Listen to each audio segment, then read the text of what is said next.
چلو تم نماز پڑھو اور اللہ سے دعا کرو، میں مسجد سے قاری صاحب کو لے کر آتا ہوں۔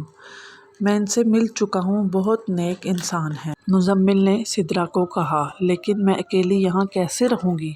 سدرا نے کہا، تم وضو کرو اور نماز پڑھو، میں بھی نماز پڑھ کر قاری صاحب کو لے کر آتا ہوں۔ ڈرنے کی بالکل بھی ضرورت نہیں ہے، مزمل نے کہا تو سدرا نے ہاں میں سر ہلا دیا۔ مزمل کے جانے کے بعد سدرا نے دروازہ بند کر لیا اور وضو کرنے لگی۔ سدرا بہت پریشان تھی اور ڈری ہوئی تھی، اور وہ اس وقت ایک اسیب زدہ گھر میں اکیلی تھی اور اس کا بچہ لاپتہ تھا۔ پورا گھر چھان مارنے کے بعد بھی شامی کہیں نہیں ملا تھا۔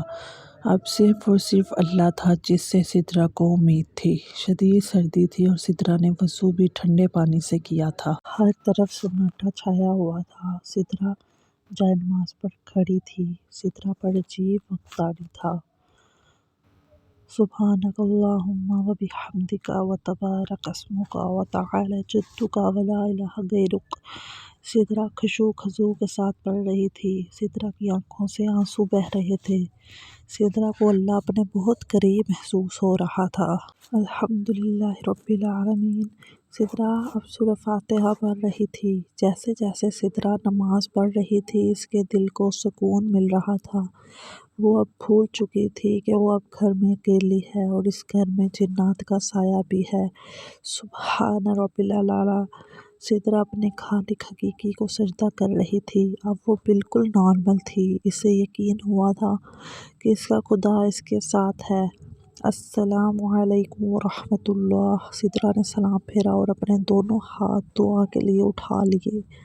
اے میرے پروردگار، میری مدد فرما۔ بے شک اولاد ہمارے پاس تیری امانت ہے، مگر اولاد پر آنے والا ایک زخم بھی ماں باپ کو بے چین کر دیتا ہے۔ میرے شامی کی حفاظت فرما۔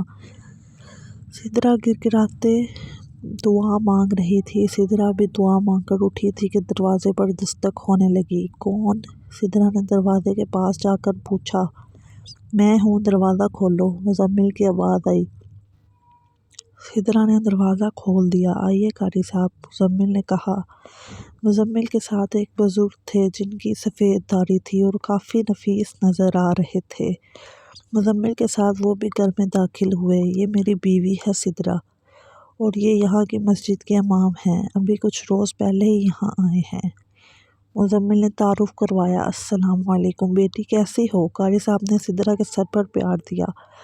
وعلیکم السلام قاری صاحب، میرا بیٹا نہیں مل رہا، ابھی کچھ دیر پہلے گھر تھا مگر اچانک غائب ہو گیا ہے، کہیں نہیں مل رہا، سدرا نے کہا۔ ابھی مجھے مزمل میاں نے بتایا ہے کہ آپ لوگوں کے ساتھ کیا ہو رہا ہے۔ مجھے اس علاقے میں آئے بھی ایک ہفتہ ہوا ہے۔ یہاں کے لوگ کہتے ہیں کہ اس گھر میں جنات نے بسیرا کیا ہوا ہے۔ قاری صاحب بولے۔ قاری صاحب، میرا بیٹا مل جائے گا نا؟ سدرا پوچھ رہی تھی۔ آپ لوگ پریشان مت ہوں، اللہ پر بھروسہ رکھیں، وہ سب ٹھیک کر دے گا، قاری صاحب نے کہا۔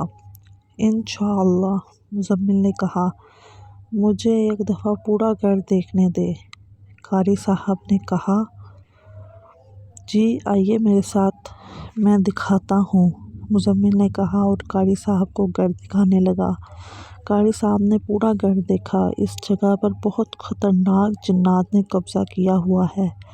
یہ یہاں کسی اور کو رہنے نہیں دیتے۔ ان کی کوشش ہوتی ہے یہاں آنے والے لوگوں کو کسی طرح ڈرا کر بھگا دیا جائے۔ آپ نے ضرور ان کو کوئی نقصان پہنچایا ہے، ورنہ یہ صرف ڈراتے ہیں، قاری صاحب نے کہا۔ قاری صاحب نے پورا گھر دیکھنے کے بعد کہا، نہیں، ہم نے تو کسی کو کوئی نقصان نہیں پہنچایا۔ مزمل نے کہا، شاید انجانے میں آپ سے کچھ ایسا ہو گیا ہو جس کی وجہ سے جنات نے آپ کے بیٹے کو غائب کیا ہے۔